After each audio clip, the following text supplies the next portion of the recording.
Everyone, and welcome to the third webinar in our series looking in detail at the local authority expectations on school attendance from September. The previous sessions can all be found on the DFE YouTube channel if you missed them. Next slide, please. I'm delighted to welcome this afternoon Jane Law, OBE, and Sarah Griffiths, MBE, two of the department's attendance advisors, who have been working closely over the course of the academic year with trusts and local authorities up and down the country. The department plans to keep and build on that advisor team to help support local authorities to design and implement their new services in line with the new guidance. And it's been really positive to hear all the great comments from local authorities who have already worked with an advisor. As in previous sessions, I'm going to do a bit of an overview at the beginning on what the government expects from September in terms of attendance strategy. And then Jen and Sarah are each going to illustrate that with some of the top tips and good practice examples that they've seen when they've been out and about working with local authorities this year. Next slide, please. Okay, so before I get into the detail of the strategy part, which we're focusing on today, just a reminder for those of you who are new or joining us for the first time, back in May, the department issued a set of new guidance called Working Together to Improve School Attendance to help schools, trusts, governing bodies and local authorities all work together to develop and maintain high levels of attendance.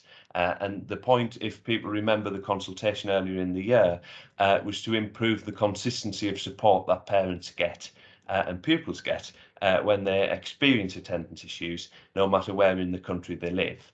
And the new guidance shifts the focus from over-reliance on targeted support and legal intervention to prevention through better and more proactive attendance management in schools, earlier intervention between schools, local authorities and other partners when they see patterns of poor attendance developing in the data, and then better and more targeted support for persistent and severe absentees when with all partners working together rather than a school process and then a local authority process. And following that consultation earlier in the year, and subject to the schools bill, which is currently making its way through Parliament, the Secretary of State is committed to that guidance becoming statutory, but that won't happen any sooner than September of 2023. Next slide, please. I think you're all aware that the new guidance sets out three specific sets of actions for local authorities. One is around rigorously tracking attendance data and devising a strategic approach, using that data to devise your strategic approach. That's what we'll be focusing on in today's session. Other webinars have covered the four core elements of the attendance support team that each local authority is expected to cover. And the final one, with a webinar in a few weeks' time, is monitoring and improving the attendance of children with a social worker through working with the virtual school. As you'll have heard in previous sessions, these expectations have been developed by working closely with local authorities who have higher rates of disadvantage and difficult cohorts, despite having really low or lower than average absence. And we've worked with them to understand what works in their processes and approaches to help develop what we're rolling out now across the country. And the focus of today's session on that first bit on strategy is zooming out from lots of the webinars that we've had to date and thinking about how we can take a bigger, more strategic view of attendance across the geographical area, thinking about the LA's role, not for individual pupils necessarily, but how you can shift and move some of the barriers that lots of families are facing or lots of schools in your area are facing that they can't necessarily tackle alone. Super. Next slide, please. And the next one. Perfect. So what does all of that mean in guidance and in practice then, and what does the guidance say? It starts with making attendance everyone's business, and time and time again, when I've been out and about in the country, you've said to me that nobody else is interested in attendance. My senior leaders have different priorities. We feel like we're a Cinderella service, and that's what the new guidance seeks to address in this section. Not only because of the increased prominence of the issue, but because we all know that improving attendance isn't a discrete piece of work that happens over here. It can't be distinguished from work on SEND that the local authority might be doing, behaviour, wider family support, or any other family-facing team. So it's about getting that senior buy-in, improving their knowledge of what we do and why it matters, and then it's about embedding that across all the frontline council services. And as I said, the bill that's making its way through Parliament at the moment will place a legal duty on local authorities in future to make that a focus across those services. That's not saying that it's the responsibility of any one of their services to solve attendance single-handedly, but it's recognising that things that staff in family centres or in libraries or housing offices can act as your eyes, they can act as your ears on the ground. They can be a useful point of contact for families that need help and don't know where to get that help.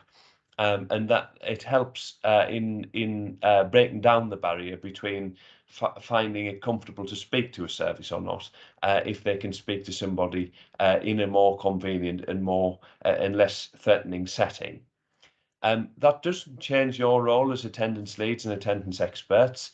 It increases the prominence and importance of you in raising awareness amongst those staff, in advising, training and supporting them, but you'll always be there to help and provide the detailed support when those referrals come through, and making sure that parts of the whoever is acting as lead practitioner has the advice and support that they need on attendance. And the fourth bullet point on here is also crucial, and I just want to touch on in terms of attendance data. And Jane and Sarah are going to come on and say a little bit more about that. But we can only work effectively and move further towards prevention and early intervention if we're rigorous in the use of our data.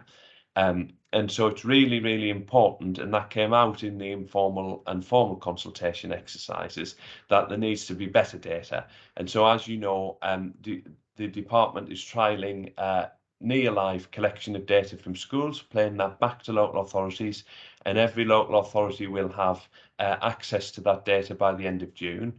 And that means that you'll be able to see pupil level, school level and cohort level data for schools in your area that have signed up to that pilot. We're at about 2/3 of schools who have signed up, so please do continue to encourage schools in your area to sign up. And once you see the list of schools that are available to you, you'll know which ones haven't and can follow up with them.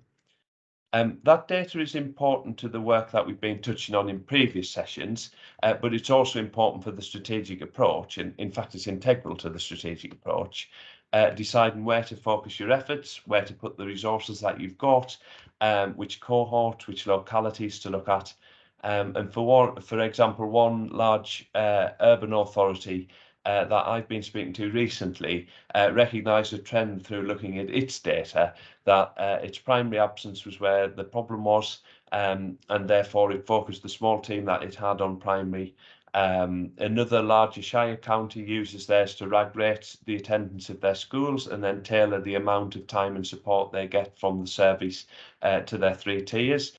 And Sarah's going to talk about some more examples shortly.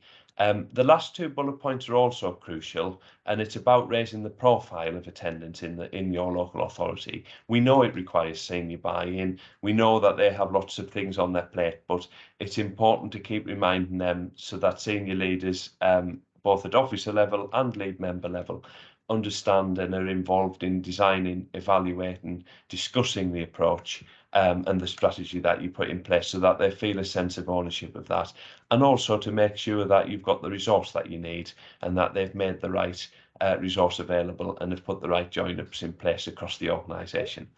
I'm going to pause there and I'm going to hand over to Jane, who is going to say a little bit more about working with and involving other partners.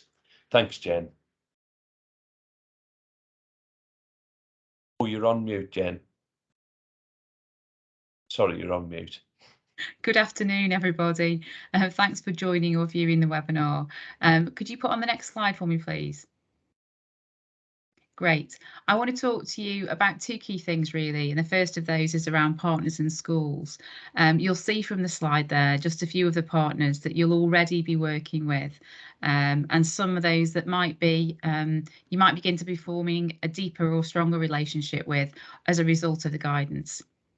The first thing I want to say is that the local authority are the authors and facilitators of the strategic approach to improve attendance across the area. It sounds really obvious, but it's a wonderful opportunity to bring together those people you're already working with. So you've got the responsibility to make it a focus for all of the frontline staff, and Adam's referred to some of those as he worked through an overview of the guidance just now. Local authorities have also got that duty to engage partners and to support them to really understand the strategy and think about their responsibilities within it. What I want to try and do is pick out some examples that I've seen developing in response to the new requirements and how local authorities are beginning to develop that approach. Several of the local authorities that I'm working with have developed a commitment, if you like. One of the authorities has called it a charter, which is sign up from all frontline services, including health, police, fire, council services and voluntary organisations.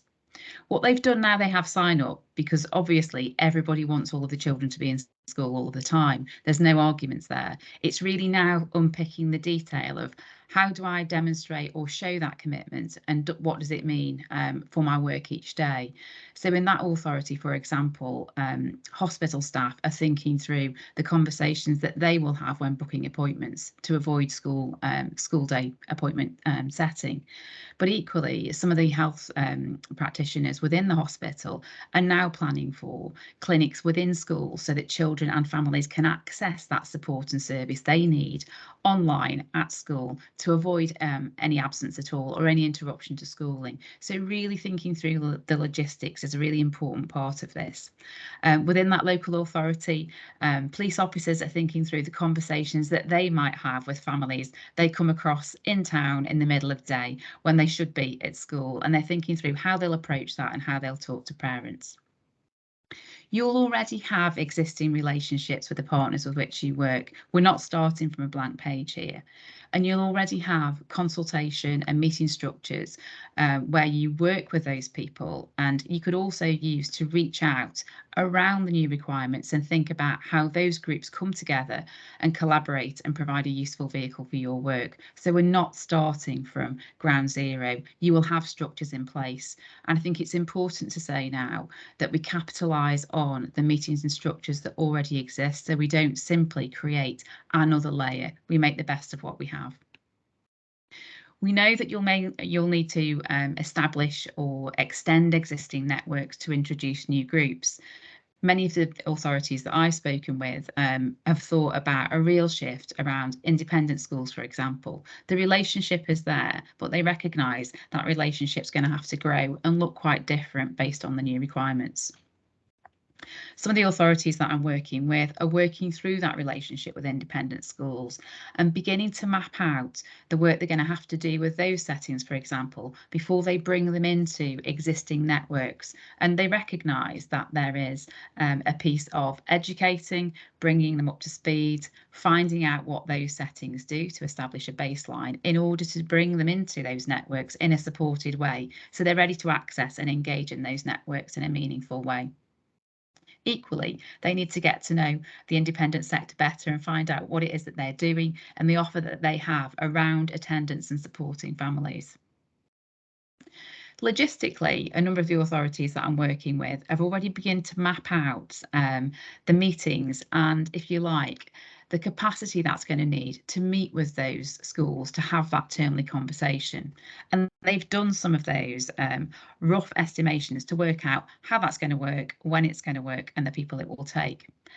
For some authorities initially, I think it's fair to say it did cause some angst thinking through additionality. However, going back to the drawing board and thinking about existing meetings, existing structures and capacity that exists to have those conversations in a meaningful and joined up way that connects it with school improvement, leadership and development within a wider whole school sense. That's really freeing up capacity to support those meetings to happen.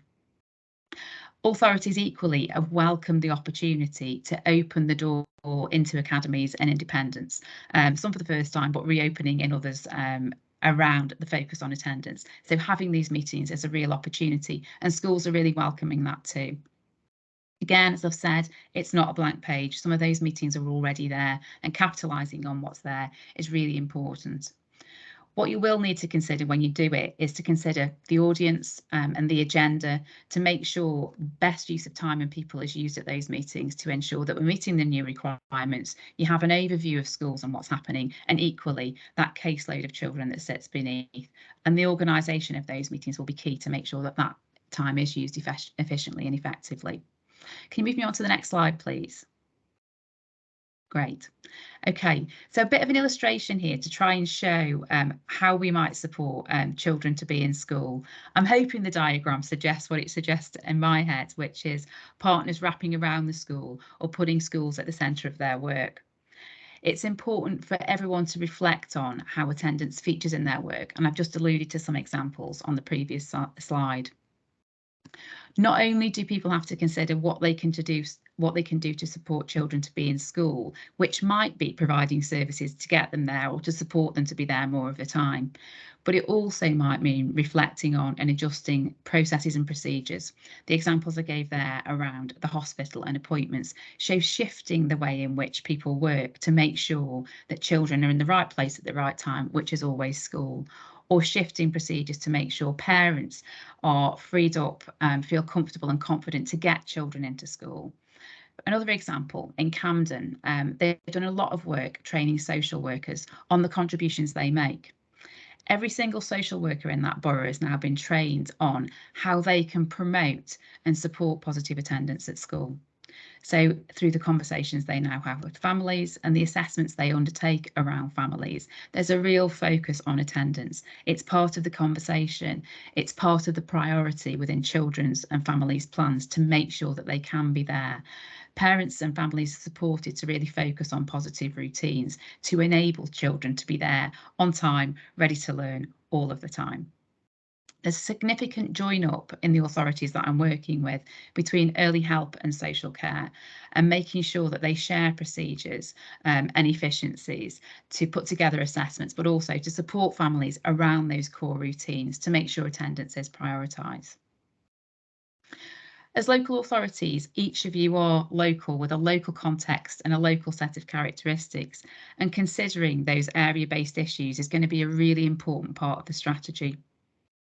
And that really needs to be aligned and joined up with the response that you make as a council. And in order to get to those local contexts and characteristics and unique features of your area, scrutiny of the attendance data and the wider data sets will be really, really important. The data will show you where those groups are, or those blips are, or those anomalies that really stand out that need targeting. And a really good example of this is in one of the authorities that I'm working with. They identified an absence issue around a Bengali speaking community across the borough, actually, and it was a post-COVID issue. On exploration of the data, that stood out when speaking to school leaders, but also community leaders. It really stood out as a pressure, but also a worry amongst parents around both primary and secondary schools. And in order to address that, the local authority had to do something quite different. So they mustered some Bengali-speaking medics and to talk with families, to offer reassurances and begin to build confidence with families around the return to school. And that response was very unique to that community. It gave confidence, and that was seen through impact and evidence within the attendance data. So understanding the data, targeting that support, and doing a really tailored approach to bring about change within the locality in response to the needs that you face with, really, really important. Next slide, please. Okay, I want to say a little bit about continuous improvement, and the 5 points there summarise this for us. The requirements by 2023 are going to help massively to shift attendance and ensure more children are accessing school more of the time, which is great. However, every local area is going to have a different challenge and different nuances to deal with, as the example that I've just mentioned there. The other key thing to say, and you'll all know this already, is attendance is never done. There is no end game, as the first point picks out there. A new cohort, new barriers will always come at us, no matter which part of the country we're located in. And in order to see those coming or being prepared when they do, we'll need to horizon scan. Sarah's going to talk about getting underneath the data in just a moment or two, but getting underneath that and really recognising those patterns as they start to emerge is a really important part of that, and focus on continual improvement and continual scanning of the data. We need to enlist everyone's hands-on to deliver a whole area strategy. And that will mean not just the attendance team, but everybody throwing everything at it and getting a shoulder behind it, as Adam mentioned earlier on. We'll need to track and test implementation at school, but also at frontline service level to ensure that implementation is robust. Another example of a local authority that I'm working with are about to do a really interesting piece of work. It's underway, actually. They're in the middle of it. They're auditing 250 cases to audit the importance of education within children's planning. So really delving into the support that's coming through early help and social care to see, okay, how important is education and attendance at school? And through that audit, they're hoping to learn from that, gather the great practice that is happening, but equally think about how can we factor in education and the importance of attendance into school, into collaborative planning, and actually how can we skill staff up in order to do that, to have the right conversation and the right focus within planning and targets for those children. Adam's talked about the data, and the data that we've got access to through the pilot and we'll all have access to soon is really exciting, particularly for some authorities. I know I'm working with a few who are really struggling with access to data. It's going to be vital to gather a data commentary to feed back to everybody to drive the strategy forward so that they understand the impact of their work. It's really important to do that. Enlisting support from such a wide group of services is no easy task. So it's going to be really important to let them know the impact of their input on the strategy. We're going to need to have sites of bumps in the road and when things don't go according to plan, and equally feed that back to services to say, we've not quite got this appointment thing right, or maybe the police officers are not having quite the right conversation with parents and children. Feeding that back to them is the right thing to do so that we know how we can adjust our strategy to think about what we do next. There's real value in doing that report back and letting them know the impact of their work to motivate them and keep them focused on improvement. Responding to the data is key. So holding those termly meetings with schools, we know will bring everyone closer to the data for groups of children and provide swifter responses to patterns in the data. There might be wider issues that need an alternative response around groups. And again, I referred to that piece of work that was being done in a local authority around that Bengali community, picking out those things that are standing out and responding to that with a local area response. Lots of local authorities and trusts already have shared spaces and central resources that schools and partners are tapping into. And the requirement to facilitate sharing like this gives an opportunity to think about networks and online spaces and that format for sharing resources, strategy, and that consistent approach to meeting the new requirements. It's going to be critical for settings and partners to have best practice case studies and some narrative around why they did it and how they did it for those who are new to that, thinking about those independent schools who are going to be new to lots of this. There's also room for sharing beyond the authority, and a group of authorities that I'm working with have started to share their plans and are committed to sharing resources and developments around the agenda that they're constructing and kind of giving a commentary of how things they're going as they begin to implement that agenda. That's finished from me, but over to Sarah now, I think, to talk about data. Thank you. Thank you to Adam and Jane for your contributions. Firstly, I think it's important that I say a big thank you to all of the local authorities and MATs I've worked with during this period. All of them could show really good practice to build on as we move into the next stage of delivery of the guidance. And it's really important that we keep sharing this good and outstanding practice. And I hope very much that we've learned from each other.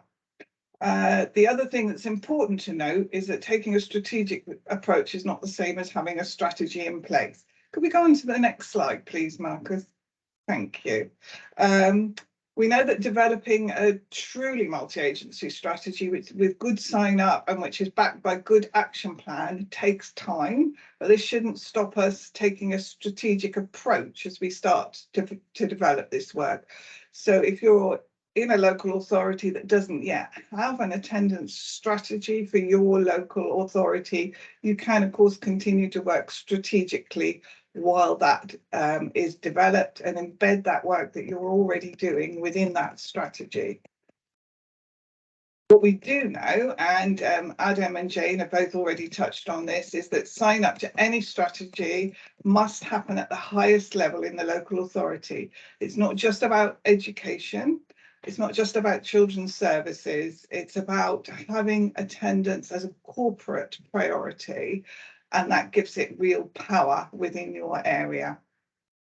One example of good practice is a local authority that's taken forward the process by having a separate board for their attendance strategy with a paid independent chair.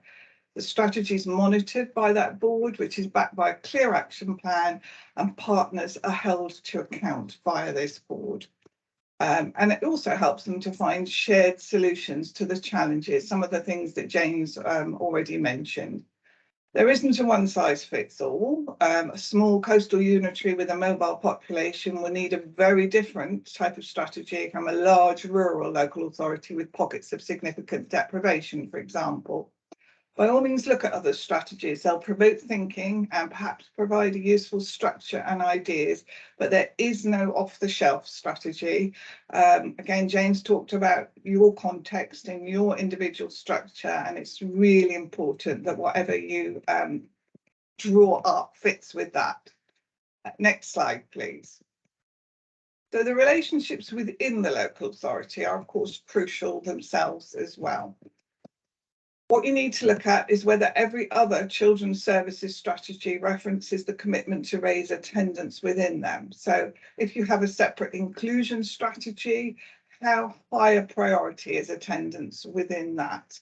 And the attendance strategy, whether or not embedded within an inclusion strategy, also needs to reference back to other strategies such as your SEND strategy, your safeguarding, your mental health strategy, all of the other strategies, and also at a corporate level so that it's picked up everywhere. And the oversight of this does need to take place at the most strategic level in the local authority. So oversight from an independent board like the one mentioned previously can really help. One local authority has written a really excellent educational neglect policy and protocol which feeds into their threshold assessment. This gives significant extra focus across partners, but also specifically engages early help and children's social care, and training for all staff on attendance ensures that the expectations of all staff delivering on attendance issues are embedded and clear. And attendance is always considered within assessments and action plans. Next slide, please. So the CPD of office staff is really, really important. I mentioned that in the previous slide, but it's equally important across the wider teams as well as those in children's services. All local authorities ensure that safeguarding training is available for all staff, and the same needs to happen for attendance. We're clear that attendance is everyone's responsibility in the same way as safeguarding. And of course, we do know that good attendance underpins safeguarding. One local authority has developed an inclusion quality kite mark for schools that recognises good management of attendance. And as part of this, trusts and schools have set aspirational targets. They set their own, but the kite mark process is led, supported and challenged by the local authority and scrutinised at board level. Improvement is monitored, interventions are evidence-led and data is carefully analysed. Other local authorities are starting to build their central CPD offer of attendance training, either as part of a core or traded offer, as training is something that can still be traded by local authorities, and providing that training for colleagues across the local authority, including health and the voluntary sector, who are also recognised as having an important role in helping to improve attendance. I also know of one local authority that's developing a set of training slides for schools to use, which will help them to deliver, if you like, their level 1 attendance training within the school. So that will be universally available, and the local authority will be sure that the training offered fits with the offer that they're making. Next slide, please. So I think we're one behind, actually. Sorry, could we move on again? Data, yeah. So a strategic approach just can't be implemented without access to data which is live and which can be used strategically at all levels: school, trust, localities and local authority. And again, both Adam and Jane have mentioned this. We can't emphasise how important having the right data and using it in the right way is. It has to be scrutinised at a very senior level, which will include any education or children's services oversight board, but should also be considered corporately and involve partner agencies. But there's often also a strong need for training in order to develop understanding of data at both an operational and strategic level. If you're not used to looking at attendance data, it can be difficult to understand it. And there's an important balance between getting too little headline data and too much forensic detail. So the reporting needs to be right for whichever audience it's going to. And it can take a while to get that balance right. Some local authorities are developing template reports for governors and boards of trustees, and one local authority has live attendance data available for all early help and children's social care practitioners linked to their own caseload, which they can access directly. So they can see on a daily basis the attendance of children whose cases are open to them, and that enables them to address issues as soon as they emerge. Data does need to be live. It's not helpful to look at old census data as response to developing trends is too delayed. Please do encourage all schools in your LA to sign up to the WAND trial that Adam has mentioned. The live data does drill down to pupil level, which will help you in the local authority to have good oversight of the data and to understand, for instance, the levels of severe absence, the numbers of pupils with severe absence in your schools, which will need particular focus. The system is continuing to improve and develop as a result of feedback from users. Next slide, please. So just to finish off about data, it's really important to make sure that there's a rolling programme in place of that data production with the right data going to the right groups to ensure appropriate challenge, support and diversion of resources is needed. And at a corporate level, that will include dealing with issues such as housing, transport provision and clusters of illness that might develop. And of course, your school attendance support team will use this data to support them with delivering the new requirements. And that data for that targeting support meetings must be live in order to support and challenge appropriately, as should the data be for the link LA officer to work across their patch.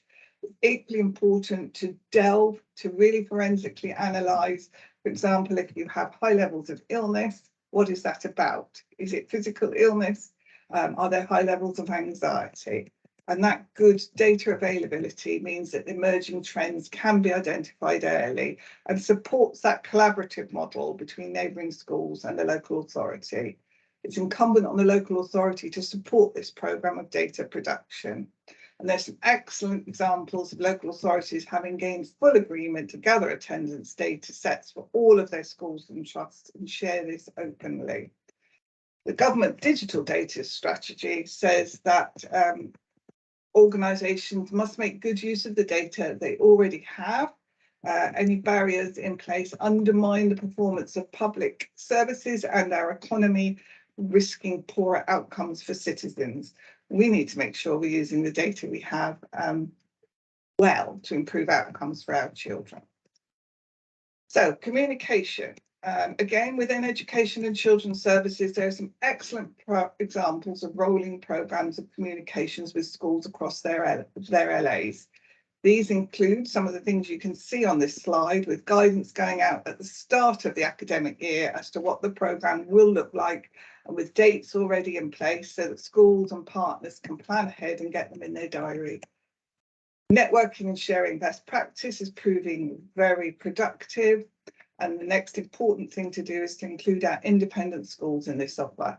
They may take a more gradual approach and may take a while to build trust with independent schools in some areas if those relationships don't already exist. And some local authorities are also now looking at how to include regular training slots within this annual offer. Next slide, please. So at a wider partnership level, it's important to engage partner agencies by delivering attendance updates to them, as well as supporting them to share messages on attendance as part of their own communication strategy. For example, we know that in some local authorities, GP surgeries and health teams or faith leaders are provided with information to inform conversations with parents and emphasise how important attendance is.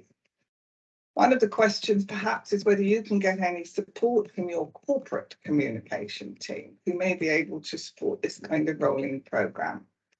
We rarely have truancy sweeps now, and it's not how clear how effective they were when they were being implemented, but they did give a clear message to local communities that attendance was important. A more gentle nudge approach, such as the Miss School, Miss Out initiative mentioned on the slide, has been shown to engage communities. And again, your corporate communication team have the skills to deliver some of these messages across your local authority. So that's it from me, except again, a final thank you to all of you and to all of the local authorities I've worked with. Super, thank you very much, Sarah. And thank you, Jen, for your insights as well. There's lots of things in there for colleagues to reflect on and to think about what they can implement in their own areas. And there are lots of opportunities in future webinars to see more examples of some of these things in local authorities. The next session will take place on Friday, the 17th of June. At 11 a.m. and we're back to looking at the attendance support team when it will focus on how to hold effective targeting support meetings.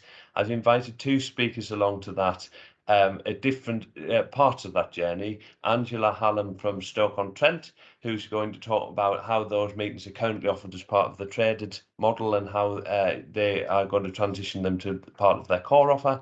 And Susan Clayton will join us from Rotherham Metropolitan Council, and she is going to talk about how they have made that part a central part of their model already and their offer to schools. Until then, thank you very much, and thank you for being with us this afternoon. Thank you.